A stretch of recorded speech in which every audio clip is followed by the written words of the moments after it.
Mars damn it! The Parthians run camels loaded with more arrows to replenish their horse archers, and with this infinite arrow glitch, the barrage never stopped.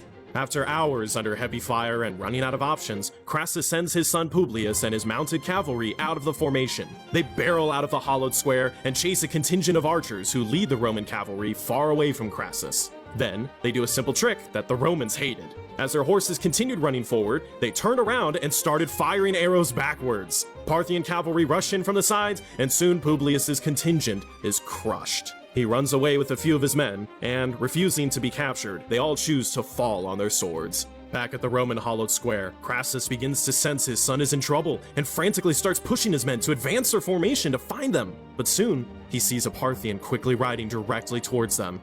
He's carrying something, and when he gets close, Crassus falls to his knees. Held high in the air on the tip of a long spear was the head of his son, Publius. The Parthian rides back and forth in front of the Roman formation, showing off the head and shouting at Crassus. The richest man in Rome is destroyed and retreats to the center of the square.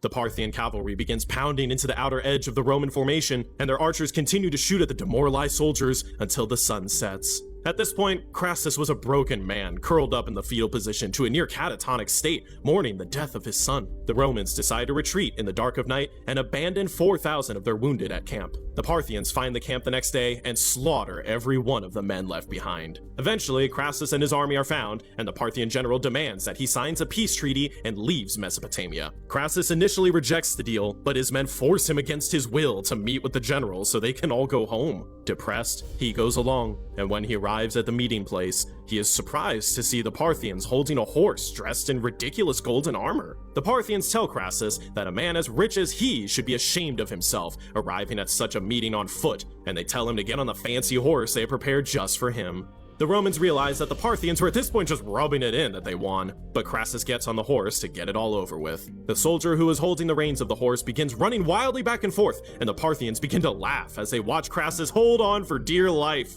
The soldier begins whipping the horse, causing it to buck wildly, and the Parthians laugh even harder. The Romans can't stand the sight of the blatant humiliation, and soon swords are drawn on both sides. A fight breaks out, and Crassus is thrown from the horse in the chaos. A Parthian immediately rushes to the general, chops off his hand, and then his head. According to some sources, after the melee, the Parthians poured molten gold into the mouth of Crassus's decapitated head to mock his insatiable love for money.